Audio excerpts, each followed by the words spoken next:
It's here. It's October 8th, 2020, which means it is day 8 of the 31 Days of Fright horror movie project, year 9.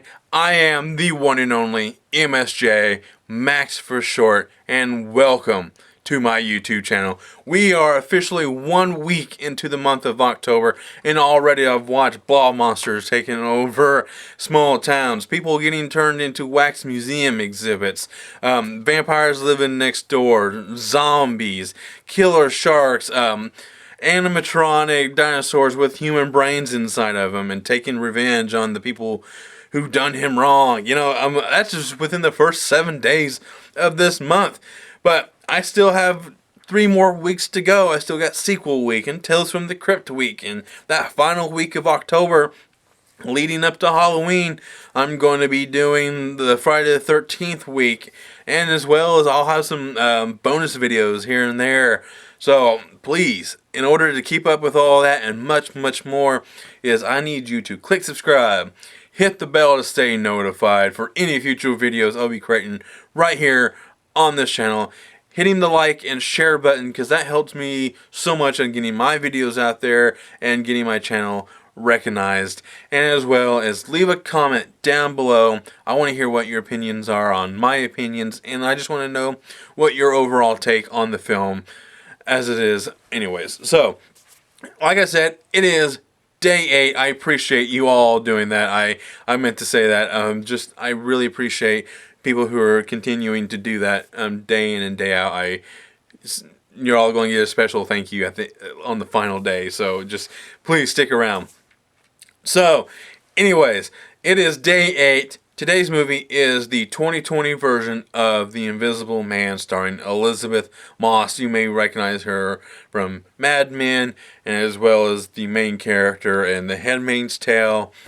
And so she's really well versed, and she's really a great actress, and I think she was really, really great in this movie. I just want to kind of throw that out there really quick before I get into telling what you need to know. And my initial thought when the final credit rolled upon the screen is that she was really good in this movie. She really made me feel like she might be crazy. Maybe she's really thinking all this up, and it's like really all in her head, and something may be just not quite what it seems, and maybe because maybe it was a very misleading title or whatever. It's just like, oh, she did a really good job with that. So before I tell you what my thought was, I need to tell you what the plot of the movie is, and it's like Elizabeth Moss's character. She wakes up, like the cold open of this movie is just her escaping this compound of a house, doing all kinds of different things, like killing camera feeds, and she drugged him, and she's paying super attention. She's already have this backpack ready to go, ready to get out of there, and already had a getaway car. And she's like, that is a really strong opening to a movie, I think. Just like you don't quite know what's going on, but you already can kind of fill in the pieces a little bit. It's like, because this guy, if she's going to this great lengths to get away from him, like, what is he in, like, without actually seeing him? Because this movie does a really good job of not actually showing his face, but you know that he's there. Even when he's not in the suit, because I think that's what this movie stands out, is that it's more technology based, instead of I think of the invisibility cloak from Harry Potter, kind of like that, but more technology based instead of like science based, like the serum and stuff like that actually turns the skin, the human body itself, invisible. And I really like the updatedness to it all. So, if that's even a word. And she just kind of goes throughout the movie she's constantly looking over her shoulder. And what I really liked about this movie, when the final credit rolled upon the screen, is that the first half of this movie is done so well. Like I mentioned with the cold open and her just escaping, but like when she's kind of like find out that he has died, and she has a little bit of relief, but she's still not quite fully given up the idea that he's still around, because there's some things that are happening, things are showing up, and she's starting to kind of feel like she's losing her mind. And I love it.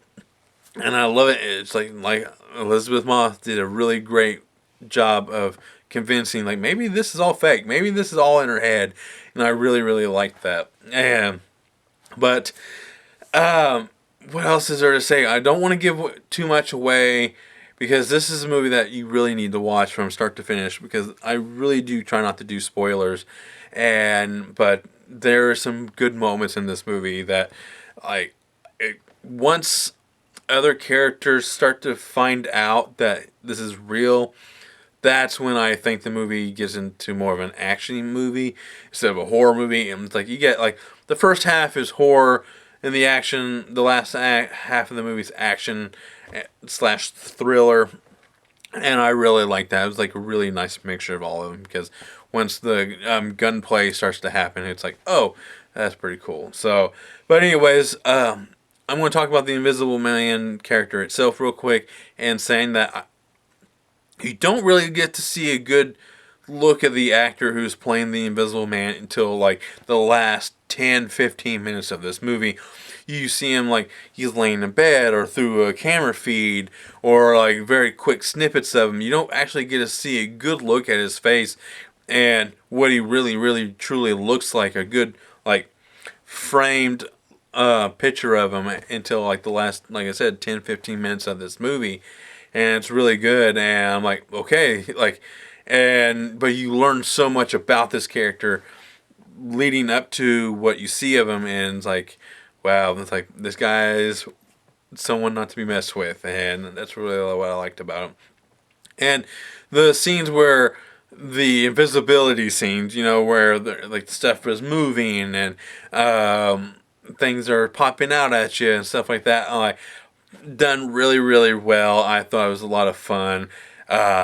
It's really done really smartly, because Elizabeth Moss's character, when she starts to like have to like fight back, and she starts to prove that she's no slouch, she's really smart herself, and she knows how to kind of use her wits against his wits, and it's just really, really good.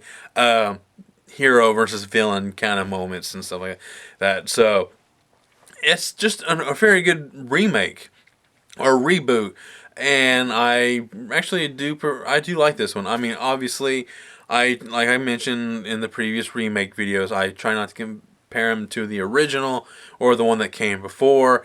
Is that I like this one, but I think Hollow Man I think I like that one the best. Even though as much as I love the Universal version, but I think Hollow Man with Kevin Bacon and Elizabeth Shue and Josh Brolin and all them, I think that one is my favorite version of the Invisible Man concept. So, but I still say recommend this one. This one is a good movie to watch for this month. I think it was done really well. It's shot really well, acted really well. There's a moment in this movie that I really want to talk about as well. It's like when the camera is moving, I swear I've seen, like, you know how when they do, like, when you look through like a diamond, it like has that prism look where it's like a shiny look to it. And I feel like when the camera goes by this one particular spot in the movie, it feels like the light is bended a little bit, and like you seen like the lens of a camera or something like that. And I swear I saw that, and I'm like, maybe I'm just seeing things like the character in the movie, but I swear that's what happens in the movie. And I wish that had happened just a little bit more if I saw what I saw. So that's really all I gotta say. I do have a rating scale. 1 being run-of-the-mill horror, 2 best watch with a group, 3 it's more than average horror but adds nothing new to the horror genre, 4 helps move the horror genre forward, and 5 being a horror classic. Now, this one was really tough to rate because I didn't quite know where to put it. I think it's a 3.5 because it's more than average horror, because it's taken on a pretty good subject to someone turning into invisible and stalking people and doing it really well, especially with the acting of it all. And it definitely almost helps move the horror genre forward. And it's like, well, when you update these classic horror, universal horror movies, like you kind of need a different, fresh take on it. And that's kind of how I see it. It's not quite helping move the horror genre forward, and like remakes are should happen all the time. But if remakes do happen, they should really put some extreme care into it, like The Invisible Man. So it's really all I gotta say. Before I get out of here, I need you to click subscribe, hit the bell to stay notified, like, comment, and share this video. It helps get my channel out there and helps me create more YouTube channel videos right here on the one and only MSJ. I am Max for short, and thank you.